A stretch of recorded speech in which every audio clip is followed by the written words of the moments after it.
Hello, আসসালামু আলাইকুম। 5 minutes of চ্যানেলে আপনাকে স্বাগতম। বরাবরের মতো আজকে আমরা নতুন একটা ভিডিও নিয়ে আপনাদের সামনে উপস্থিত হয়েছি। আজকে আপনাদেরকে দেখাবো কিভাবে আমরা OBS ইউজ করে স্ক্রিন রেকর্ড করতে পারি। এছাড়াও আজকের ভিডিওতে আরও জানতে পারবেন কিভাবে আমরা OBS এর মাধ্যমে আমাদের সাউন্ড ক্লিয়ার করতে পারি।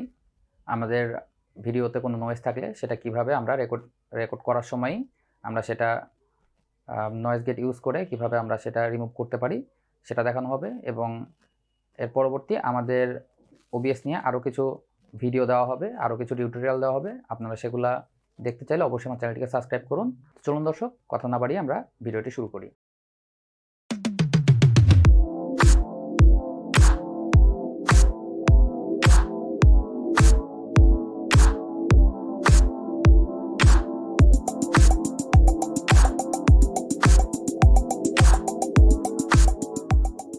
প্রথমে আমরা OBSটি ওপেন করব।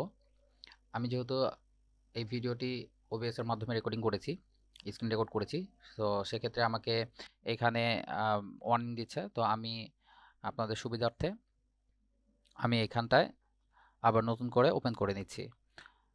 OBSটা এভাবে ওপেন আছে। আপনাদের ক্ষেত্রে এইখানে হয়তো দুইটা মোড, মানে দুইটা এরকম দুই পাশে স্ক্রিন দেখা নাও যেতে পারে, কারণ এটা স্টুডিও মোড করা আছে, যার জন্য আপনি এই পাশে এটা দেখতে পাচ্ছেন।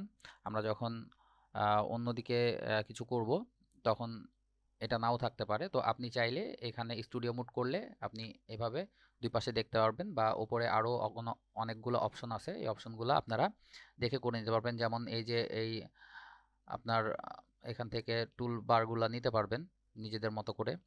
তো প্রথমে OBS নিয়ে কথা বলতে গেলে যেটা আসে সেটা হচ্ছে যে আমরা OBS দিয়ে অনেকেই মনে করি যে শুধু এটা স্ক্রিন রেকর্ড করা যায় এবং এটা একটা লাইভ করার সফটওয়্যার।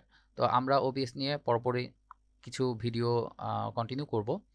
তো আজকে আপনাদেরকে দেখাবো আমরা কিভাবে আমাদের স্ক্রিন রেকর্ডটা করতে পারি।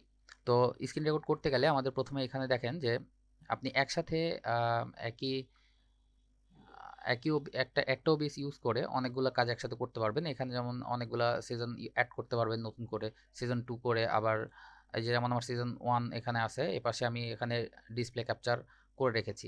তো আপনাদের এখানে মূলত কিছু থাকবে না এরকমভাবে। তো আমরা যদি এটা কেটে দিই, ডিলিট করলে এটা কেটে যাবে। তো আপনাদের ক্ষেত্রে ঠিক এইরকম অবস্থায় থাকবে, এইরকম অবস্থায় থাকবে।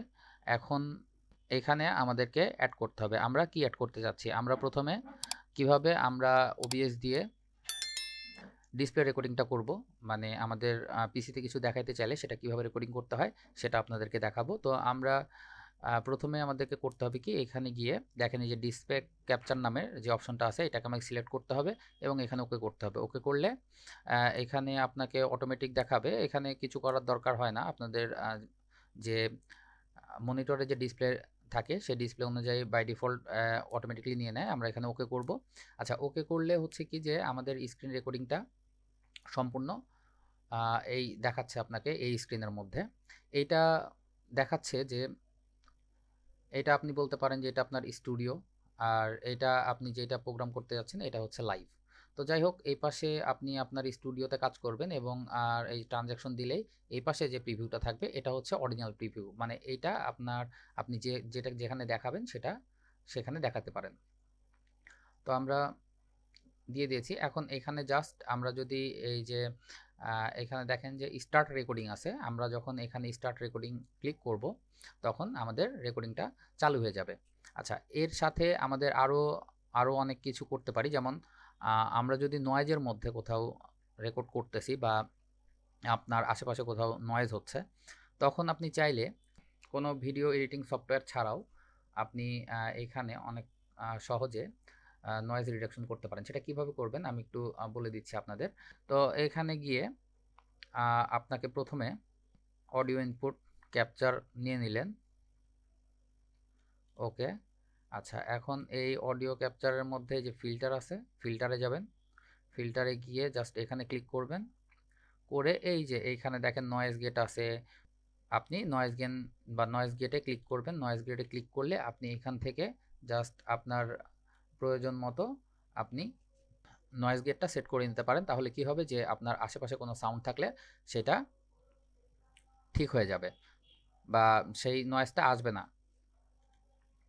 তো আজকের ভিডিও এই পর্যন্ত। আমরা এই ভিডিওর পরে যে ভিডিওটা দেখাবো ওবিএস নিয়ে, নেক্সট পার্টে থাকবে আমরা কিভাবে ওবিএস এর মাধ্যমে ফেসবুক বা ইউটিউব লাইভ করতে পারি সেটা আপনাদেরকে দেখাবো।